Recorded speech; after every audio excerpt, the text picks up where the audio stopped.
La date du 15 janvier 2024 sera gravée dans les annales de l'histoire judiciaire de la République du Congo parce qu'elle marque la toute première audience solennelle de rentrée judiciaire de la Cour suprême.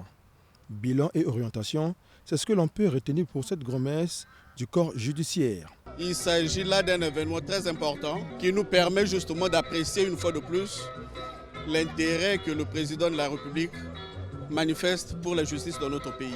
De par la Constitution, le président de la République détient le pouvoir exceptionnel de diriger le Conseil supérieur de la magistrature. Cela veut dire que le corps des magistrats est un corps spécial dont la gestion en permanence relève de la compétence exclusive du président de la République. Et c'est là tout l'intérêt pour le président de la République d'avoir aujourd'hui encore montré quelle est la dimension, quelle est la place qu'il accorde à la justice dans la consolidation de l'état de droit dans notre pays. Les observations et orientations rigoureuses faites par le chef de l'État, président du Conseil supérieur de la magistrature, sont appréciées par les notaires et avocats. Les remarques faites par le président vont être prises en compte par le corps judiciaire dans son ensemble, la Cour suprême, les cours et tribunaux et tous les magistrats.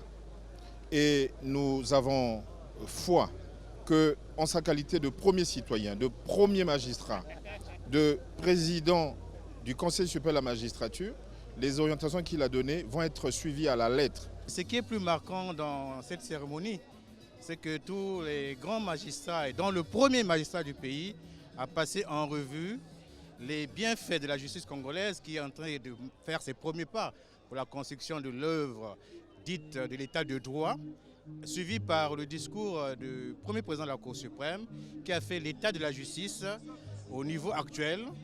Peut-être qu'il a circonscrit pour 2 ans, mais il a dit l'essentiel, des mots qui minent la justice, qu'il faille corriger, et les avantages des pas ou des victoires déjà gagnées. Un fait particulier lors de cette audience solennelle de rentrée judiciaire de la Cour suprême, la présence des membres du corps judiciaire de la République démocratique du Congo, une délégation conduite par le premier président de la Cour de cassation et la première présidente du Conseil d'État.